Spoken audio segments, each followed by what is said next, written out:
ಪಶ್ಚಿಮ ಘಟ್ಟ ಭಾಗದಲ್ಲಿ ಧಾರಾಕಾರವಾಗಿ ಮಳೆಯಾಗ್ತಾ ಇದೆ. ಹೀಗಾಗಿ ತುಂಬಿ ಹರಿತಾ ಇದೆ ತುಂಗಾ ನದಿ. ತುಂಗೆಯ ಅಬ್ಬರಕ್ಕೆ ಪ್ಯಾರಲಲ್ ರಸ್ತೆ ಜಲಾವೃತವಾಗಿದೆ.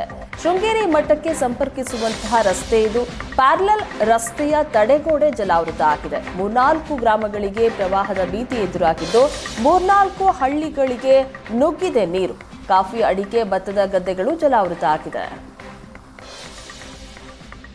ಮಲೆನಾಡಿನಲ್ಲಿ ಧಾರಾಕಾರವಾಗಿ ಮಳೆ ಸುರಿತಾ ಇದೆ. ಪಶ್ಚಿಮ ಘಟ್ಟ ಶ್ರೇಣಿಯಲ್ಲಿ ನಿರಂತರವಾಗಿ ಸುರಿದ ಮಳೆಯಿಂದಾಗಿ ತುಂಗಾ ನದಿ ಅಪಾಯದ ಮಟ್ಟವನ್ನು ಮೀರಿ ಹರಿತಾ ಇರುವಂಥದ್ದು. ನಾನೀಗ ಮಠಕ್ಕೆ ಸಂಪರ್ಕಿಸುವಂಥ ಪ್ಯಾರಲಲ್ ರಸ್ತೆಯ ಸಮೀಪ ಇರುವಂಥದ್ದು. ಪ್ಯಾರಲಲ್ ರಸ್ತೆ ಸಂಪೂರ್ಣವಾಗಿ ತುಂಗೆಯ ಅಬ್ಬರಕ್ಕೆ ಜಲಾವೃತವಾಗಿರುವಂಥದ್ದು.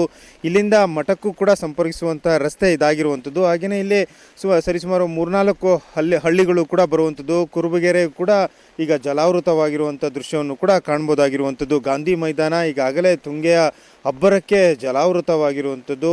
ತುಂಗಾ ನದಿಯ ಅಬ್ಬರದಿಂದಾಗಿ ಪ್ಯಾರಲಲ್ ರಸ್ತೆಯ ಬದಿಯ ತಡೆಗೋಡೆ ನಿರ್ಮಾಣ ಮಾಡಿದ್ದಾರೆ. ತಡೆಗೋಡೆಯ ಮೇಲ್ಭಾಗದಲ್ಲೂ ಕೂಡ ನೀರು ಹರಿದು ರಸ್ತೆಯ ಮೇಲ್ಭಾಗದಲ್ಲಿ ತುಂಗೆಯ ನದಿಯ ನೀರು ಹರಿತಾ ಇರುವಂಥ ದೃಶ್ಯವನ್ನು ಕೂಡ ಕಾಣ್ಬೋದಾಗಿರುವಂಥದ್ದು. ಹಾಗೆಯೇ ತುಂಗೆಯ ಅಬ್ಬರದಿಂದಾಗಿ ಅಕ್ಕಪಕ್ಕದಲ್ಲಿರುವಂಥ ಅಡಿಕೆ ತೋಟ, ಹಾಗೆಯೇ ಕಾಫಿ ತೋಟ ಹಾಗೂ ಭತ್ತದ ಗದ್ದೆಗಳಿಗೂ ಕೂಡ ನೀರು ನುಗ್ಗಿರುವಂಥದ್ದು. ಪ್ಯಾರಲಲ್ ರಸ್ತೆಯಲ್ಲಿರುವಂಥ ಹೋಟೆಲ್ಗಳು, ಹಾಗೆಯೇ ವಾಣಿಜ್ಯ ಮಳಿಗೆಗಳು, ಹಾಗೆಯೇ ಮನೆಗಳಿಗೂ ಕೂಡ ತುಂಗೆಯ ಅಬ್ಬರದ ಹಿಂದಾಗಿ ಪ್ರವಾಹದ ನೀರು ನುಗ್ಗಿರುವಂಥದ್ದು. ಹಾಗಾಗಿ ಜನರು ಕೂಡ ಈಗ ಸಂಕಷ್ಟದಲ್ಲಿ ಸಿಲುಕುವಂಥ ಪರಿಸ್ಥಿತಿ ನಿರ್ಮಾಣವಾಗಿರುವಂಥದ್ದು.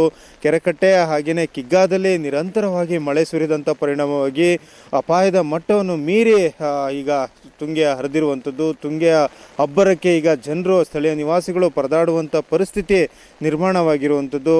ಈಗ ಶಿವಮೊಗ್ಗಕ್ಕೂ ಕೂಡ ಇದು ನೀರು ಹರಿದು ಹೋಗುವಂಥದ್ದು. ಹಾಗಾಗಿ ಚಿಕ್ಕಮಗಳೂರಿನ ಶೃಂಗೇರಿ ಮಠಕ್ಕೆ ಈಗಾಗಲೇ ಸಾಕಷ್ಟು ಸಂಖ್ಯೆಯಲ್ಲಿ ಭಕ್ತರು ಕೂಡ ಬಂದಿರುವಂಥದ್ದು. ಪ್ರತಿನಿತ್ಯವೂ ಕೂಡ ಮಳೆ ಆದರೂ ಕೂಡ ಭಾರೀ ಸಂಖ್ಯೆಯಲ್ಲಿ ಇವತ್ತು ಭಕ್ತರು ಕೂಡ ಆಗಮಿಸಿದ್ದಾರೆ. ದೇವರ ದರ್ಶನವನ್ನು ಕೂಡ ಪಡಿತಾ ಇರುವಂಥದ್ದು. ಆದರೆ ಪ್ಯಾರಲಲ್ ರಸ್ತೆ ಬಿಟ್ಟು ರಾಜಬೀದಿಯಲ್ಲೂ ಕೂಡ ಭಕ್ತರಿಗೆ ಒಂದು ಹೋಗ್ಲಿಕ್ಕೂ ಕೂಡ ಸಂಚಾರಕ್ಕೆ ಅನುವು ಮಾಡಿಕೊಟ್ಟಿರುವಂಥದ್ದು. ಸ್ಥಳದಲ್ಲಿ ಪೊಲೀಸರನ್ನು ಕೂಡ ನಿಯೋಜನೆ ಮಾಡಲಾಗಿದೆ. ಹಾಗೆಯೇ ಮುಖ್ಯ ರಸ್ತೆಯಲ್ಲಿ ಒಂದು ಬ್ಯಾರಿಕೇಡ್ಗಳನ್ನು ಕೂಡ ಹಾಕಿ ರಸ್ತೆ ಸಂಚಾರವನ್ನು ಕೂಡ ಸ್ಥಗಿತವನ್ನು ಕೂಡ ಗೊಳಿಸಲಾಗಿರುವಂಥದ್ದು. ಯಾಕೆಂದರೆ ಬಂದಂಥ ಪ್ರವಾಸಿಗರಿರ್ಬೋದು, ಅದು ಭಕ್ತರಿಗೆ ಈ ರಸ್ತೆಯಲ್ಲಿ ನೀರು ಹರಿತಾ ಇರುವಂಥದ್ದು ಕಾಣಲ್ಲ. ಹಾಗಾಗಿ ಮುಂಭಾಗದಲ್ಲೇ ಆ ಪ್ಯಾರಲಲ್ ರಸ್ತೆ ಬಂದ್ ಮಾಡಿ ಅವರಿಗೆ ಬರುವಂಥ ಭಕ್ತರಿಗೆ ಎಚ್ಚರಿಕೆಯನ್ನು ಕೂಡ ಕೊಡ್ತಾ ಇರುವಂಥದ್ದು. ಸ್ಥಳದಲ್ಲಿ ಪೊಲೀಸರನ್ನು ಕೂಡ ನಿಯೋಜನೆ ಮಾಡಲಾಗಿದೆ. ಒಟ್ಟಾರೆ ಮಲೆನಾಡಿನಲ್ಲಿ ಪ್ರತಿನಿತ್ಯವೂ ಕೂಡ ಮಳೆಯ ಅಬ್ಬರಕ್ಕೆ ಜನಜೀವನ ಅಸ್ತವ್ಯಸ್ತವಾಗಿರುವಂಥದ್ದು. ಅದರಲ್ಲೂ ಕೂಡ ಪ್ರಮುಖ ನದಿಗಳು ಅಪಾಯದ ಮಟ್ಟವನ್ನು ಮೀರಿ ಹರಿತಾ ಇರುವಂಥದ್ದು. ತುಂಗೆಯ ಅಬ್ಬರಕ್ಕೆ ಶೃಂಗೇರಿ ತಾಲೂಕಿನ ಜನರು ತತ್ತರಿಸಿ ಹೋಗುವಂತೆ ಮಾಡಿದೆ. ಚಿಕ್ಕಮಗಳೂರಿನ ಕ್ಯಾಮರಾಮ್ಯಾನ್ ಶ್ರೀಕಾಂತ್ ಜೊತೆಗೆ ಆಲ್ದೂರ್ ಕಿರಣ್, ಏಷ್ಯಾನೆಟ್ ಸುವರ್ಣ ನ್ಯೂಸ್. ಕಾಫಿ ನಾಡು ಮಲೆನಾಡು ಮಳೆಯಿಂದ ಜಲಾವೃತ ಆಗಿದೆ. ಶೃಂಗೇರಿ ಹಾಗೂ ಕೆರೆಕಟ್ಟೆ ಭಾಗದಲ್ಲಿ ನಿರಂತರವಾಗಿ ಮಳೆಯಾಗ್ತಾ ಇದೆ. ಶಾರದಾಂಬೆ ಪಾರ್ಕಿಂಗ್ ಲಾಟ್ಗೆ ಹೋಗುವುದಕ್ಕೆ ಸಂಕಷ್ಟ ಎದುರಾಗಿದೆ. ಪಾರ್ಕಿಂಗ್ ಲಾಟ್ ಮಾರ್ಗ ಸಂಪೂರ್ಣವಾಗಿ ಜಲಾವೃತ ಆಗಿದೆ. ಮುಂಜಾಗ್ರತಾ ಕ್ರಮವಾಗಿ ಪೊಲೀಸರನ್ನ ಸ್ಥಳದಲ್ಲಿ ನಿಯೋಜನೆ ಮಾಡಲಾಗಿದೆ.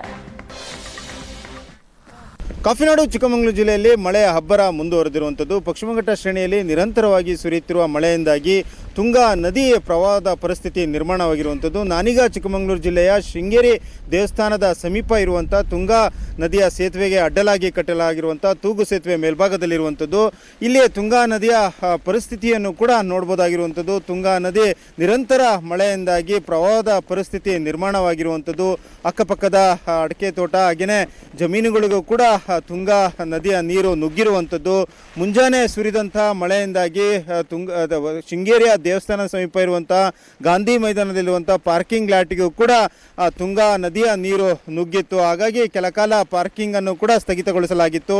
ಭಾರೀ ಪ್ರಮಾಣದಲ್ಲಿ ಗಾಳಿಯೂ ಕೂಡ ಶೃಂಗೇರಿ ಸುತ್ತಮುತ್ತಲೂ ಕೂಡ ಬೀಸ್ತಾ ಇರೋದ್ರಿಂದ ಇಲ್ಲಿ ಜನಜೀವನವೇ ಅಸ್ತವ್ಯಸ್ತವಾಗಿರುವಂಥದ್ದು. ನಿರಂತರವಾಗಿ ಮಳೆ ಸುರಿತಾ ಇರೋದ್ರಿಂದ ಮಲೆನಾಡಿನ ಜನರ ಜನಜೀವನವೇ ಅಸ್ತವ್ಯಸ್ತವಾಗಿರುವಂಥದ್ದು. ಮಳೆಯ ಜೊತೆಗೆ ಭಾರೀ ಪ್ರಮಾಣದಲ್ಲಿ ಗಾಳಿ ಸುರಿತಾ ಇರೋದ್ರಿಂದ ಮಲೆನಾಡಿನಲ್ಲಿ ಸರಣಿ ಅನಾಹುತಗಳು ಕೂಡ ಸಂಭವಿಸ್ತಿರುವಂಥದ್ದು. ಶೃಂಗೇರಿ ದೇವಸ್ಥಾನ ಸಮೀಪ ಇರುವಂತಹ ಕಪ್ಪೆ ಶಂಕರ ನಾರಾಯಣ ದೇವಸ್ಥಾನವು ಕೂಡ ತುಂಗಾ ನದಿಯ ಅಬ್ಬರಕ್ಕೆ ಮುಳುಗಡೆ ಆಗಿರುವಂಥದ್ದು. ಗುರುಗಳು ಉಪಯೋಗಿಸುವಂತಹ ಸ್ನಾನಘಟ್ಟವು ಕೂಡ ತುಂಗಾ ನದಿಯ ಅಬ್ಬರದಿಂದ ಜಲಾವೃತವಾಗಿರುವಂಥದ್ದು. ಚಿಕ್ಕಮಗಳೂರಿನ ಕ್ಯಾಮರಾಮನ್ ಶ್ರೀಕಾಂತ್ ಜೊತೆಗೆ ಆಲ್ದೂರ್ ಕಿರಣ್, ಏಷ್ಯಾನೆಟ್ ಸುವರ್ಣ ನ್ಯೂಸ್.